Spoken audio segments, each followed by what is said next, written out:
వాస్తవాలు అంటే ఈ వాస్తవాలు అంటే ఇది మనం క్రియేట్ చేసింది కాదు.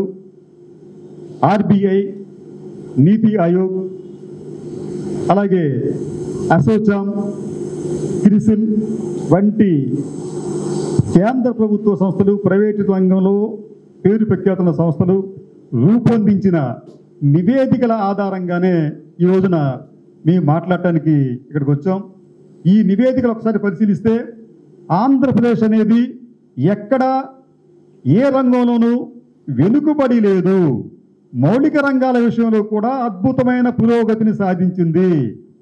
ఎంత సాధించిందంటే మన భారతదేశంలో ప్రస్తుతం దాదాపు 70 లక్షల కోట్ల రూపాయల విలువైన మౌలిక రంగానికి సంబంధించిన పనులు జరుగుతున్నాయండి. అంటే 70 లక్షల కోట్లు.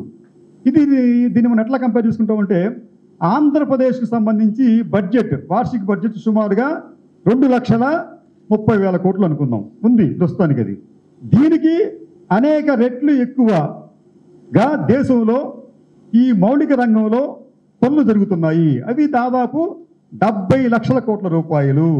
సరే, దీంట్లో ఆంధ్రప్రదేశ్ వాటా ఎంత?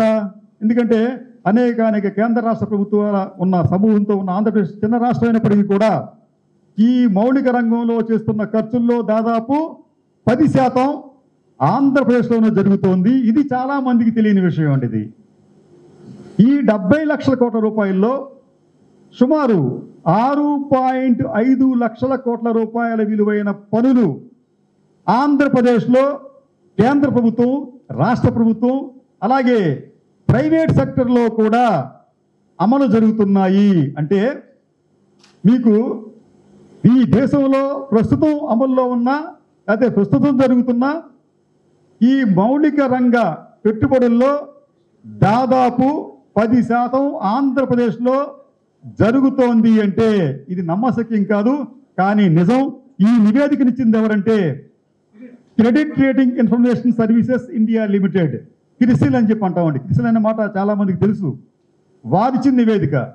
వారు ఏమంటారంటే ఇంకొక 5 ఏళ్లలో ఈ మౌలిక రంగానికి చేస్తున్న ఆంధ్రప్రదేశ్లో చేస్తున్న ఖర్చు వ్యయం అనేది దాదాపు రెట్టింపు అవుతుంది. అంటే ఇప్పటికే మనకి 6.5 లక్షల కోట్లుగా ఉన్న ఈ వ్యయం అనేది దాదాపు 13 లక్షల కోట్లకి పెరుగుతుంది. అంటే ఆంధ్రప్రదేశ్ బడ్జెట్ ఇందాక మనం అనుకున్నట్టు 2,30,000 కోట్లు అయితే దానికి దాదాపు 5 రెట్లు ఎక్కువగానే ఈ బడ్జెట్ అనేది పెరుగుతుంది, ఈ వ్యయం అనేది పెరుగుతుందని చెప్పి క్రిసిల్ సంస్థ తెలుపుతుందండి. తర్వాత ఇంకొక ఆసక్తికరమైన విషయం ఏంటంటే ప్రస్తుతం ఆంధ్రప్రదేశ్లో జరుగుతున్న కేంద్ర ప్రాయోజిత ప్రాజెక్టులు ఎంత ఉందంటే అది దాదాపు 2,50,000 కోట్ల రూపాయల మేరకు ఈ కేంద్ర ప్రాయోజిత ప్రాజెక్టుల వ్యయం అనేది ఆంధ్రప్రదేశ్లో జరుగుతోంది. దీంట్లో ప్రత్యేకత ఏమిటని చెప్పనొచ్చు ఎవరైనా కానీ. ఏమిటంటే సౌత్ ఇండియాలో ఏ రాష్ట్రంలోనూ చేయనంత ఎక్కువ వ్యయాన్ని కేంద్ర ప్రభుత్వం ఒక్క ఆంధ్రప్రదేశ్లోనే చేస్తోంది. మీకు ఉదాహరణకి మీకు ఏపీలో మనం నాకు చెప్పినట్టు 2,50,000 లక్షల కోట్ల రూపాయలు ఏపీలో ఈ ఇన్ఫ్రాస్ట్రక్చర్కి ఖర్చు పెడుతుంది కేంద్రం.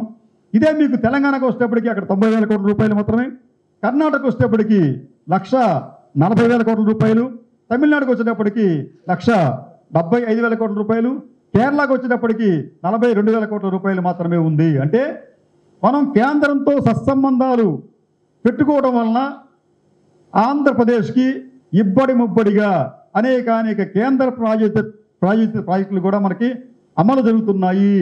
అంటే అల్టిమేట్గా ఈ రోజున మన భారతదేశంలో ఇన్ఫ్రా రంగంలో శరవేగంగా దూసుకు వెళుతున్న రాష్ట్రం ఏదైనా ఉందంటే అది ఆంధ్రప్రదేశ్ మాత్రమే.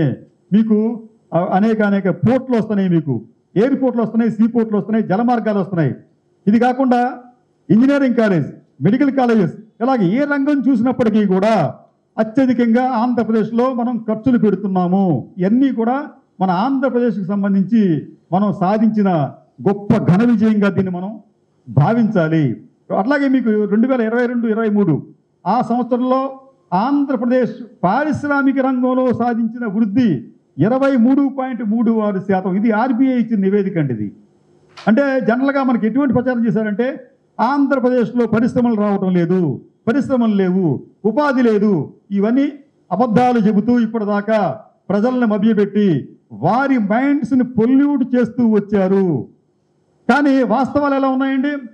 ఈ గ్రోత్ అనేది ఇండియాలో థర్డ్ హైయెస్ట్ గ్రోత్ మనకి నిజంగా చెప్పాలంటే. ఇది 23.36% అనేది ఇండియాలో థర్డ్ హైయెస్ట్ గ్రోత్గా ఉంది మనకి.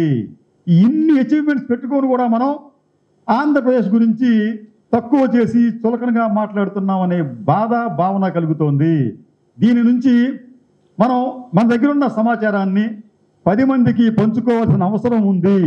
లేకపోతే ఈ ప్రగతి నిరోధక శక్తులు మళ్ళీ రాజ్యమేలే ప్రమాదం ఉంటుంది. కాబట్టి ఆ ప్రమాదం నుంచి రాష్ట్రాన్ని కాపాడాలి అంటే ఈ వాస్తవాలు చెప్పవలసిన బాధ్యత ఈ మేధావులందరిపై ఉందని చెప్పి